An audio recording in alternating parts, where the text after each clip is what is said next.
Hello friends, ഇന്നത്തെ special മത്തൻ അഥവാ പുയണിക്കയും കടലയും കൊണ്ട് എളുപ്പത്തിൽ ചെയ്തെടുക്കാവുന്ന എരിശ്ശേരിയാണ്. അതിനായിട്ട് ഞാനിവിടെ 1 കപ്പ് കടല വേവിച്ചെടുത്തിട്ടുണ്ട്. പുയണിക്കയും ചെറുതായിട്ട് കട്ട് ചെയ്ത് വെച്ചിട്ടുണ്ട്. അപ്പോൾ ഇങ്ങനെ ചെറുതായിട്ട് അരിഞ്ഞാൽ പെട്ടെന്ന് നമുക്ക് വെന്ത് കിട്ടും. നമുക്കിപ്പോൾ കട്ട് ചെയ്ത് വെച്ചിരിക്കുന്ന ഈ പംകിനെ എടുത്ത് നമുക്കൊരു ചട്ടിയിലിട്ട് കൊടുക്കാം.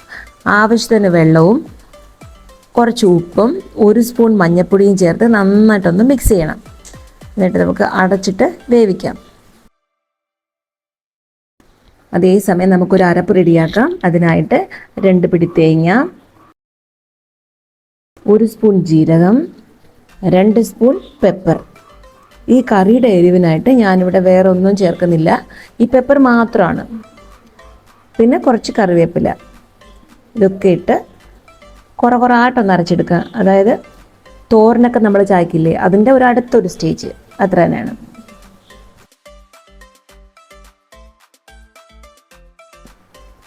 പുയണിക്ക് നന്നായിട്ട് വെന്ത് കിട്ടിയിട്ടുണ്ട്. ഇതിന് വേണമെങ്കിൽ ഒന്ന് ചെറുതായിട്ട് ഉടച്ചു കൊടുക്കാം. എനിക്കിത് കറക്റ്റ് നന്നായി വെന്ത് കിട്ടിയിട്ടുണ്ട്. ഇപ്പോൾ ഇതിലേക്ക് വേവിച്ച് വെച്ചിരിക്കുന്ന കടല കൂടെ ഒന്ന് ഇട്ട് കൊടുക്കാം.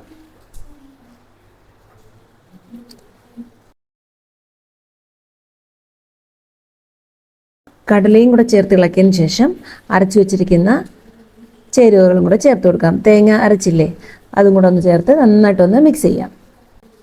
എരിശ്ശേരി ഉണ്ടെങ്കിൽ എനിക്കിഷ്ടപ്പെട്ട ഒരു കോമ്പിനേഷൻ എന്ന് പറയുന്നത് എരിശ്ശേരിയും രസവുമാണ്. നല്ലതാണ്. പിന്നെ ഇത് ടേസ്റ്റ് എന്ന് മാത്രമല്ല, പുയണിക്കയിൽ പൊട്ടാഷ്യവും ഫൈബറും കൂടുതലുള്ളതിനാൽ ഹാർട്ടിൻ്റെ ഹെൽത്തിന് നല്ലതാണ്.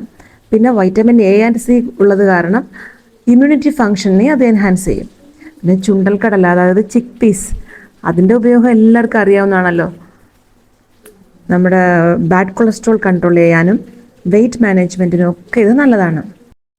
ഇപ്പം നമുക്കിതിനൊരു താളിപ്പ് റെഡിയാക്കി കൊടുക്കാം. അതിനായിട്ടൊരു കടായിൽ കുറച്ച് വെളിച്ചെണ്ണ ഒഴിച്ചു കൊടുക്കാം. ഇതിന് വെളിച്ചെണ്ണ തന്നെ യൂസ് ചെയ്യണം കേട്ടോ, അതാണ് അതിൻ്റെ ഒരു ടേസ്റ്റ്. ഇപ്പോൾ വെളിച്ചെണ്ണ ചൂടാകുമ്പോൾ കുറച്ച് കടുക്, കുറച്ച് ഉഴുന്നും പരിപ്പും കൂടെ ഒക്കെ ഇടേണ്ടതാണ്, ഞാനന്ന് വിട്ടുപോയി. 1 സ്പൂൺ ജീരകം, പിന്നെ കുറച്ച് പെപ്പർ, 1 സ്പൂൺ പെപ്പർ ഇടാം. ചെറുതായിട്ട് കട്ട് ചെയ്ത് വെച്ചിരിക്കുന്ന കൊപ്ര തേങ്ങ തന്നെ വേണമെന്നില്ല, സാധാരണ തേങ്ങ കട്ട് ചെയ്തും ഇടാം, അല്ലെങ്കിൽ ചിരകി വേണമെങ്കിൽ ഇടാം. പക്ഷേ കട്ട് ചെയ്തിടുന്നതാണ് ഒരു ടേസ്റ്റ്. കടിച്ചുകൊണ്ടിരിക്കുമ്പോൾ ഇടയ്ക്കിടയ്ക്ക് തേങ്ങ കടിക്കില്ല, അത് രുചിയാണ്, നല്ല രുചിയായിരിക്കും. ഇപ്പോൾ അതിലേക്ക് ചതച്ച് വെച്ചിരിക്കുന്ന വെളുത്തുള്ളി ഇട്ട് കൊടുക്കാം. തേങ്ങ അരയ്ക്കുമ്പോഴേ ഇടാം, പക്ഷേ കടുവറുക്കുന്ന സമയത്ത് ഇടുന്നതാണ് കൂടുതൽ ടേസ്റ്റ്. ഇപ്പോൾ ചെറുതായിട്ട് കട്ട് ചെയ്ത് വെച്ചിരിക്കുന്ന ചെറിയ ഉള്ളി കൂടെ ഇട്ട് നന്നായിട്ടൊന്ന് വഴറ്റിയെടുക്കാം. ഇപ്പോൾ കുറച്ച് കറിവേപ്പിലയും കൂടെ ഇട്ട് ഇളക്കി ആ കറിയിലോട്ട് അങ്ങ് ഒഴിച്ചു കൊടുക്കാം.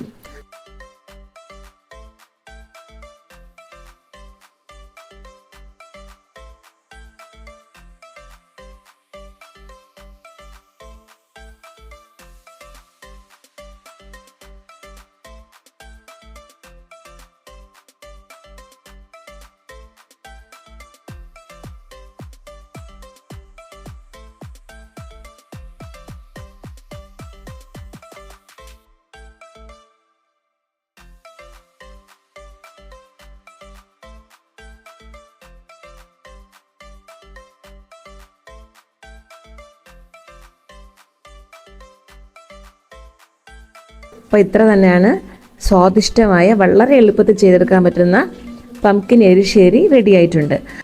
അപ്പോൾ ഇതുപോലെ എല്ലാവരും ഒന്ന് ചെയ്ത് നോക്കിയിട്ട് കമൻ്റ് ഇടണേ. അപ്പോൾ ഈ വീഡിയോ ഇഷ്ടപ്പെട്ടുവെങ്കിൽ എൻ്റെ ചാനലിലൊന്ന് സപ്പോർട്ട് ചെയ്യണം. അപ്പോൾ നമുക്ക് വീണ്ടും അടുത്തൊരു വീഡിയോയിൽ കാണും വരെ ബൈ ഫോർ നൗ.